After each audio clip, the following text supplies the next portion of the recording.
So the first group for the Trypanosoma is the Trypanosoma brucei-gambiense. So Trypanosoma brucei-gambiense is found in the tropical areas of Western and Central Africa, commonly called West Africa, sleeping sickness, or Gambian trypanosomiasis. The disease course for the illness caused by this organism is less aggressive than that of its East African counterpart. Blood, lymph node aspiration, and CSF are the specimens of choice for diagnosing Trypanosoma brucei-gambiense. Gem-sustained slides of blood and lymph node aspiration from infected patients reveal the typical trypomastic goat. Okay, so we have mentioned from our previous discussion that one of the major difference between the Leishmania and the Trypanosoma is that the diagnostic stage of your Leishmania is the amastigote, while your Trypanosoma is the trypomastigote. But both of them uses the gem-sustaining for the diagnosis. Humans become infected with Trypanosoma brucei-gambiense following the injection of trypomastigotes by the chichi fly during its blood meal. The two species of chichi flies responsible for the transmission of Trypanosoma brucei-gambiense are Lucina palpalis and Lucina tachinoides.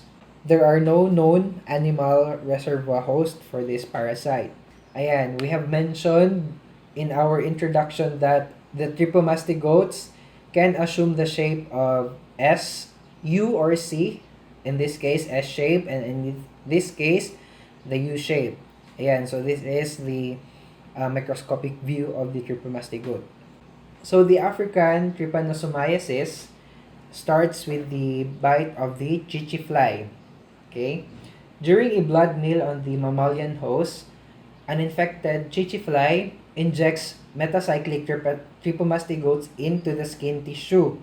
The parasite enter the lymphatic system and pass into the bloodstream.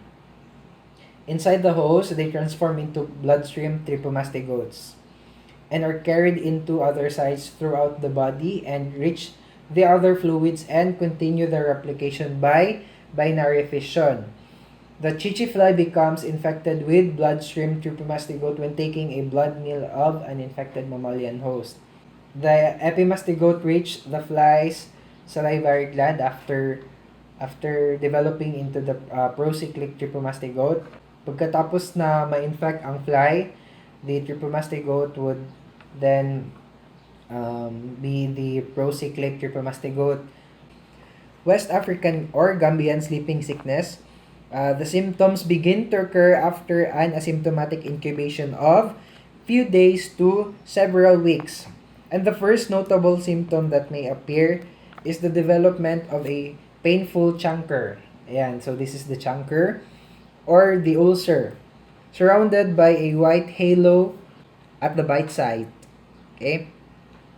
So, pwedeng magkaroon ng fever, malaise, and headache, and general weakness, and also anorexia ang patient. In addition, lymph node enlargement. This is the enlargement of the lymph node or the lymphadenopathy may be apparent during this time. And this is a condition known as the Winterbottom's sign, refers to the enlargement of the cervical lymph node.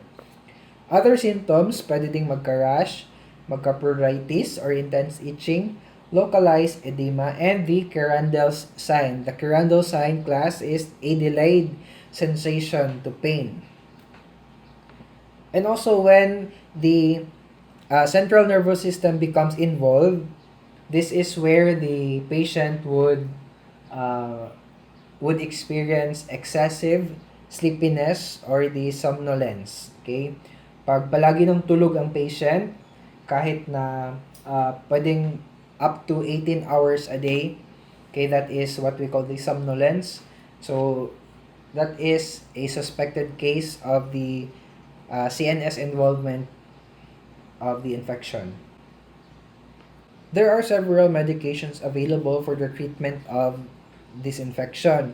So these include melarsoprol, suramin, pentamidine, and eflornithine.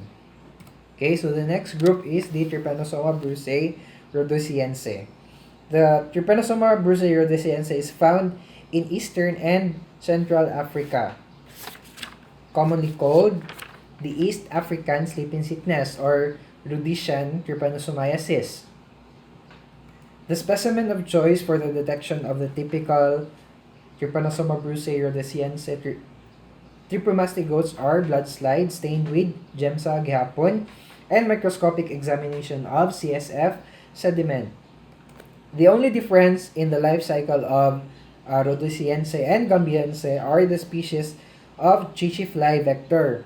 The two primary species of chichi fly vectors responsible for transmitting rhodesiense are Glucina morsitans and Glucina pallidipes.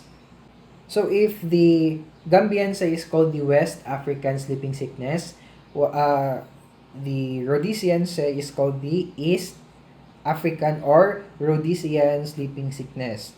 So this clinical symptom is much more virulent than the other one. Winter bottom sign may or may not be present. Lymphadenopathy is absent. Pero meron siyang rapid weight loss. Also, mental disturbance, lethargy, and anorexia may occur in the patient. Death in part caused by subsequent kidney damage or glomerulonephritis, and also myocarditis, pwede rin magkaroon ng damage and inflammation of the heart ang patient. So this usually occurs within 9 to 12 months if the patient is untreated. So the treatment for Trypanosoma brucei rhodesiense is identical to that of the Trypanosoma brucei gambiense. Next is the Trypanosoma cruzi. Trypanosoma cruzi is found in southern portion of the United States, Mexico, and Central and South America.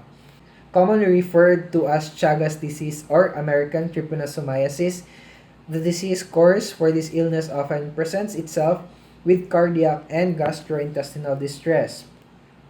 So gem-sustained pa rin, gem-sustained blood slides are the specimen of choice for the detection of the typical Trypanosoma cruzi trypomastigotes. Lymph node biopsy, blood cultures, and serologic tests may also be done. Trypanosoma cruzi is most frequently transferred to a human host when a reduvid bug vector defecates infective trypomastigotes near the site of the blood meal.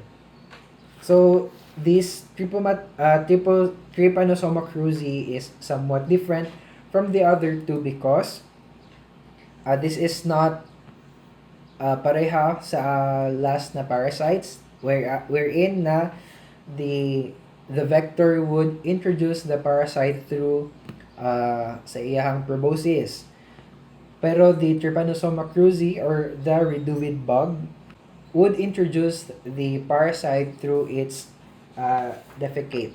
So an infected triatom insect vector or what we call the kissing bug takes a blood meal and releases the trypomastigote in its feces near the site of the bite wound. So paakon ka class sa paakon ka and then malibang sila. And those parasite nga na silang feces kay dito man sila malibang pud sa imuhang samad class ay nga na sila kabastos. So after that the parasite in the feces would enter the bite wound. And inside the host, the trypomastigotes invade cells near the site of the inoculation, where they differentiate into intracellular amastigote. Okay? The amastigotes multiply by binary fission and differentiate into trypomastigote and then release into the circulation as bloodstream trypomastigote. So the bloodstream trypomastigote do not replicate. So dili parehas ato ang last na two groups. So the Trypanosoma cruzi trypomastigotes does not replicate in the bloodstream.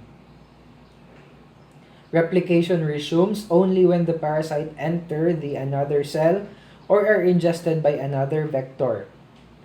The kissing bug becomes infected by feeding on human or animal blood that contains circulating parasites. The trypamastigote transform into epimastigote into the vectors midgut. Pag midgut class kani-kaning nasa iyang tunga, that is the midgut, and the parasite multiply and differentiate into infective metacyclic trypamastigote into the hindgut or dire.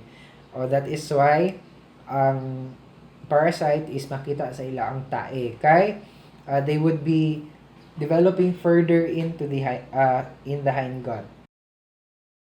Chagas disease. This is named after its discoverer, Carlos Chagas. So Chagas disease may be asymptomatic, chronic, or acute in nature. The most common initial symptom is the development of erythematous nodule known as the chagoma at the site of infection produced by the proliferation of the Trypanosoma cruzi organism. Edema as well as rash around the eyes and face may be subsequently occur. Patient who contract Trypanosoma cruzi through the ocular mucosa develop a characteristic conjunctivitis and unilateral edema of the eyelids, condition known as Romagn's sign. Ayan. So, isa lang kamata ang maghubag class, that is the Romagn's sign. The treatment of choice for the infection of Trypanosoma cruzi is Nifortimux or Lampit. Other medication include benzinadol, allopurinol, and the antifungal agent ketoconazole. The traditional method of diagnosing Trypanosoma cruzi, trypamastigote in endemic areas of South America is known as cyno-diagnosis. In this procedure, a non-infected reduvid bug is allowed to feed on a person suspected of having Chagas disease. Several weeks later, the feces of the bug is examined for the presence of trypamastigote. So, for example, ginasuspect nato na naani siya Trypanosoma cruzi.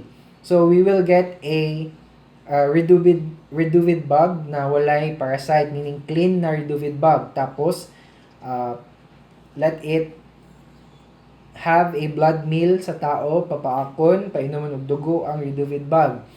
After that is hulaton after few weeks kay para mag-develop ang parasite inside the reduvid bug, and then hulaton na malibang ang bug, and then ang katong iyang tai is maotong tan-awon under the microscope if naaba ang katong mga parasite.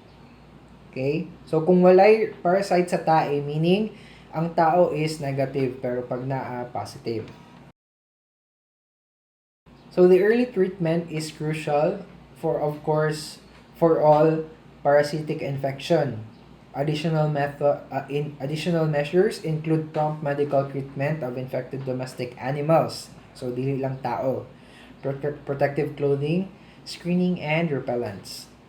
So the eradication of reduvid bug nests and other places na pwedeng bahayan ng mga vectors is kailangan eradicate.